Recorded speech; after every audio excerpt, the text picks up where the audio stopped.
اپنی ہدایت کے لیے کلام پاک کو اتارا۔ قرآن یہ اللہ کا کلام ہے، کائنات یہ اللہ کا کام ہے۔ کلام اور کام کے اندر میں مطابقت بہت ضروری ہے۔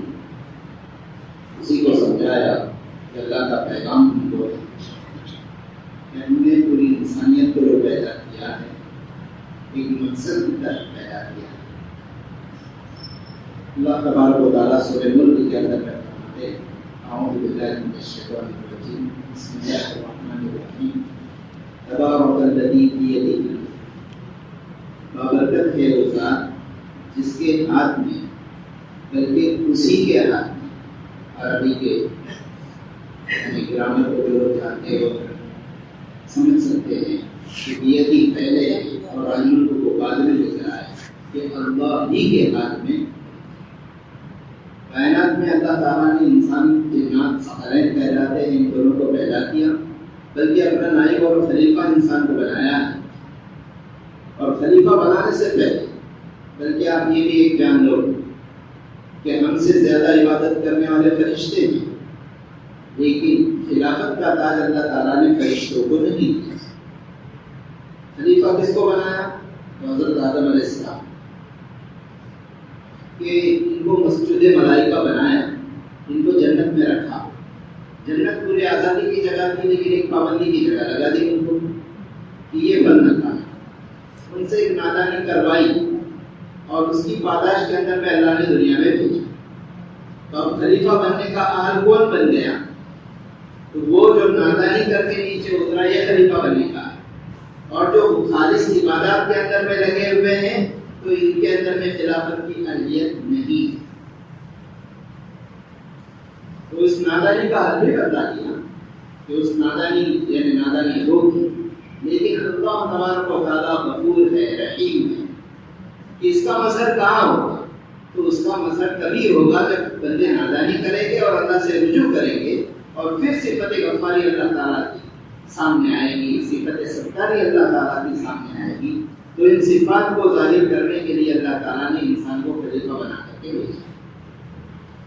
بلکہ ایک آگے کی بات کہ جنت یہ اللہ تعالیٰ کا مہمان خانہ ہے۔ کیوں بنایا ہے انشاءاللہ آخر میں بتا دیتے ہیں۔ یہ مہمان خانے کے اندر میں اکرام ہی اکرام ہے، اس سے استفادے کی صلاحیت بھی سوائے انسان کے اور جنات کے اور کسی کو نہیں۔ جو اللہ کے خلیفہ ہیں انہی کو اس سے استفادے کی صلاحیت ہے۔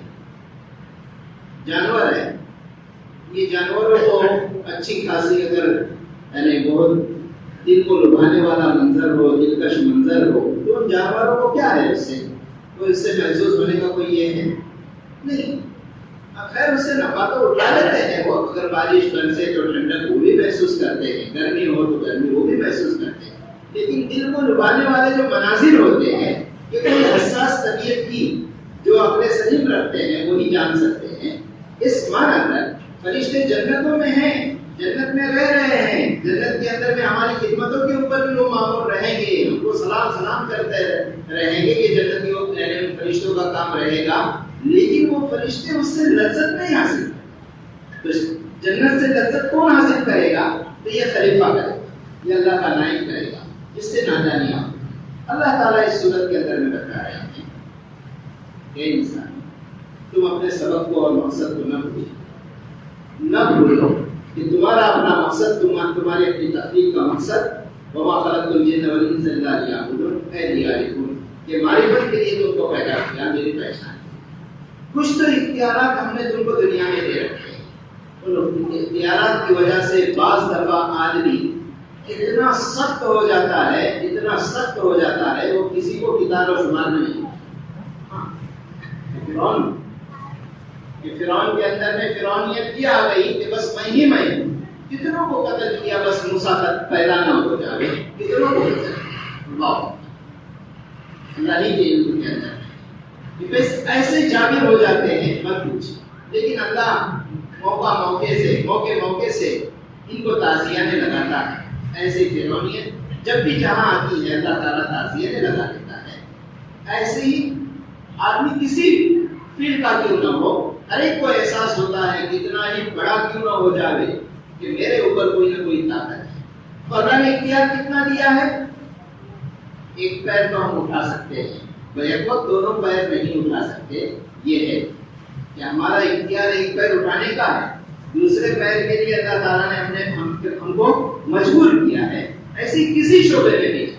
آدمی کہتا ہے بس میں ابھی یہ پیغام پہنچا دوں گا، ایسا نیٹ ورک غائب ہو جاتا ہے کہ پیغام پہنچنے کا نام ہی نہیں ہوتا. سارے وسائل دھڑے کے دھڑے رہتے ہیں. ہاں، ہر جگہ جس بھی، اب اس تفصیل کے اندر میں نہیں جاتا. آپ نے اپنی زندگی کے اندر میں کتنے ایسے تجربات کیے ہوں گے کہ خود آپ کو احساس ہوا ہوگا کہ نہیں ہمارے آگے کسی بھی تھا. ایسے ہی بظاہر ہم کو یہ لگتا ہے کہ سیاہ سفید کے مالک یہ ہیں، یہ گوڑی چمڑی والے، ان کے یہاں تو سورج غروب نہیں ہوتا تھا، اسی کی حکومت تھی. لیکن زوال آیا کہ نہیں آیا؟ بالکل زوال آیا. تو ہر چڑھتے کو اللہ تعالیٰ بلکہ دنیا کے سامنے عبرت دلاتے ہیں. وہ جن کی طاقت اتنی تھی کہ پورے دنیا کو فتح کر رہے ہیں، دنیا سے جا رہے ہیں تو خالی ہاتھ جا رہے ہیں. دنیا کے اندر میں چمپئن بن گئے ہیں، مکے بازی کے اندر میں ان کا لوہا مان لیا. لیکن آخر میں ایسی طاقت سلب ہو گئی کہ جسم کی مکھی اڑا نہیں سکتی. تو اللہ طاقتوں کو چھین لینے والا اپنی ذات کے اندر میں بھی غور کرے کہ میں نے اپنی جوانی کے اندر میں کتنا کمایا تھا، اب بڑھاپا آ گیا، اب میرے تجربات بھی میرے اپنے ذہنوں سے غائب ہو گئے، میری کمائی بھی میرے پاس محفوظ نہیں ہے. یہ اللہ سبق دیتا ہے. کیا ہے؟ یہ تمہارے اپنے بس میں نہیں ہے. ہاں، کہ تم کو سب کچھ صلاحیت کی، علم بھی ملا تھا، سب کچھ ملا تھا، آخر عمر کے اندر میں تمہاری اپنی پہچان کھو جاتی ہے، ہاتھوں کی طاقت کھو جاتی ہے، پیروں کی طاقت کھو جاتی ہے، حتیٰ کہ ذہن و دماغ سے ساری چیزیں اوجھل ہو جاتی ہے، سارے تجربات دھڑے کے دھڑے رہ جاتے ہیں. کیا ہے کہ کہ پورا ملک اسی کا ہے، ساری طاقت اسی کی ہے. اللہ تعالیٰ نے کچھ اختیارات دیے، ان اختیارات کے اندر میں اور ہونا بھی چاہیے. دیکھو آخرت کا تصور ہونا ہی چاہیے. آج کل ہمارے SSC کا ایگزام چل رہا ہے. کچھ تو وہ ہے جنہوں نے 9ویں کا سلیبس وقت سے پہلے پورا کر کے ایگزام دے کر SSC کا یعنی سلیبس پورا کرنے کے لیے ایک نے 2 مرتبہ مکمل کیا. رات و دن کی جفاکشی کے بعد اب وہ امتحان کے اندر میں شریک ہوئے. اور ایک میری طرح بھی ہے، کوئی 17 نمبر کا فارم کر کے اپنا داخل ہو. اب بغیر اس کے اپنا جا کے محنت میں بیٹھا ہوں، خرچے بھی بلینک چھوڑ کے آ رہا ہوں. تو ایک محنت کرنے والا دنیا کے اندر ایک بندہ وہ ہے جو دوسروں کے لیے کھپتا ہے، اپنے ارادے کماتا ہے، زندگی ہر خیر کے اندر گزری ہے.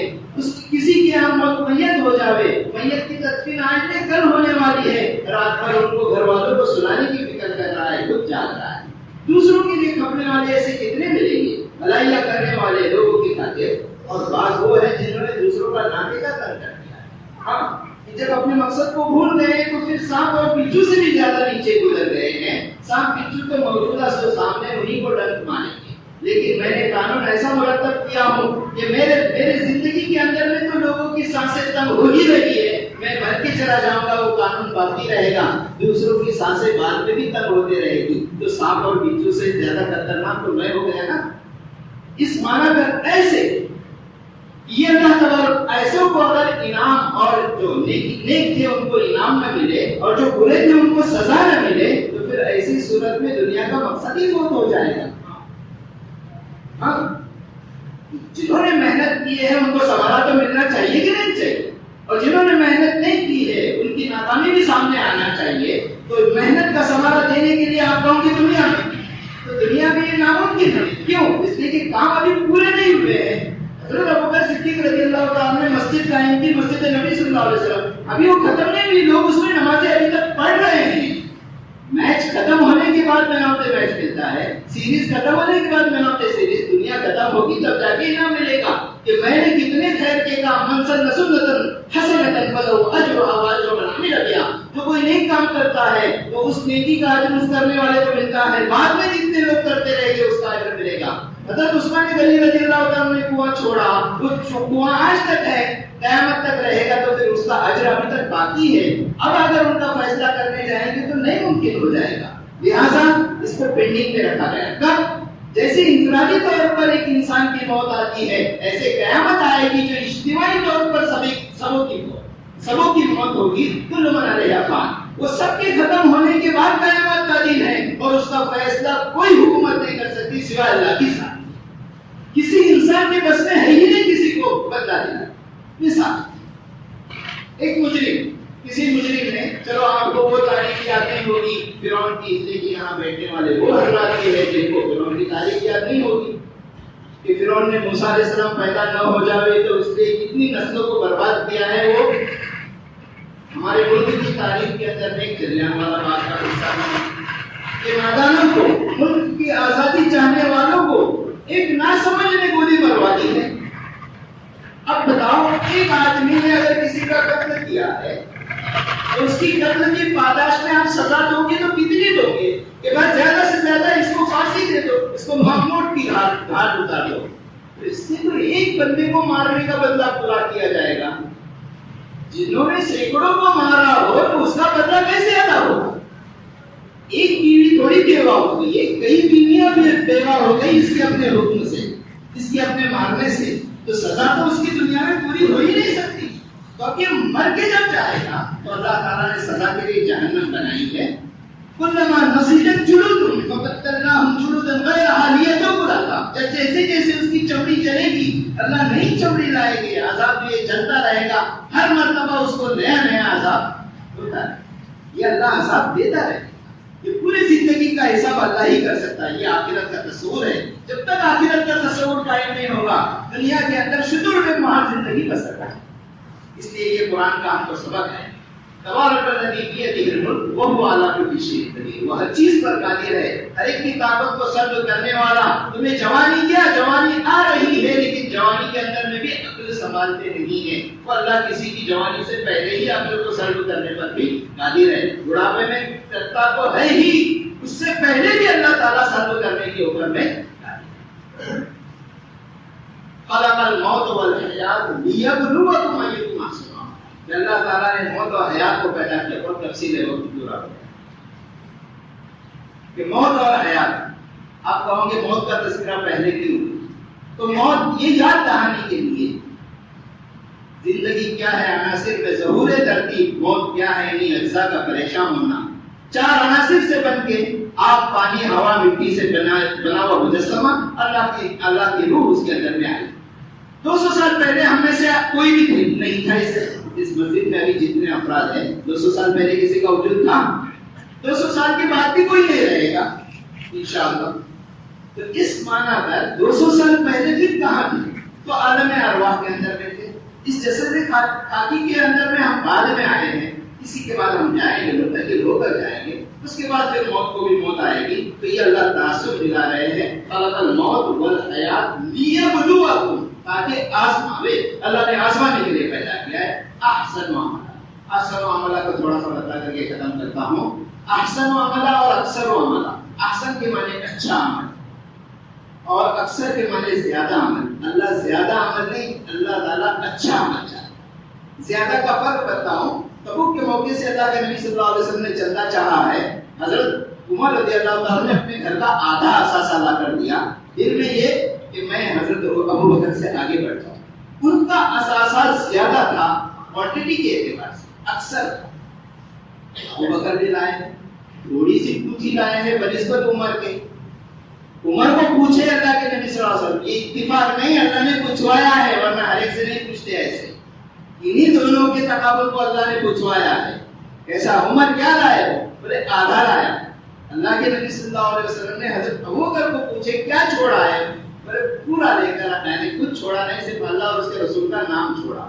سوال بھی الگ الگ ہو. عمر کو کیا لائے ہو اور ابو بکر کو کیا چھوڑے ہو؟ لائے ہو کوانٹٹی کے اعتبار سے حضرت عمر کا زیادہ نظر آ رہا ہے، لیکن کوالٹی کے اعتبار سے دیکھو تو حضرت ابو بکر نے اپنے جسم کے کپڑے بھی اتار کر کے لائے ہیں اور اپنے ٹاٹ کا کپڑا پہنا ہے. یہ اثاثہ پورا چھوٹا ہے. آپ اندازہ لگاؤ تو قربانی بڑھ جائے گی کہ نہیں؟ اکثریت کے اعتبار سے کتنا ہی لے کر آؤ اور اس کے اندر میں خلوص، اخلاص، احسان نہ ہو، اللہ تعالیٰ کی رضا نہ ہو تو کوئی مطلب نہیں ہے. اس معنی کر اللہ اصل عمل کو دیکھنا چاہتا ہے. یہ قرآن کا پیغام. جو جہاں زندگی بسر کرتا ہے اللہ کو یعنی ملحوظ رکھتے ہوئے زندگی بسر کرے، آخرت کے تعصب کے تصور کے ساتھ میں زندگی بسر کرے، سب کے حقوق کی ادائیگی کی فکر کے ساتھ میں بسر کرے.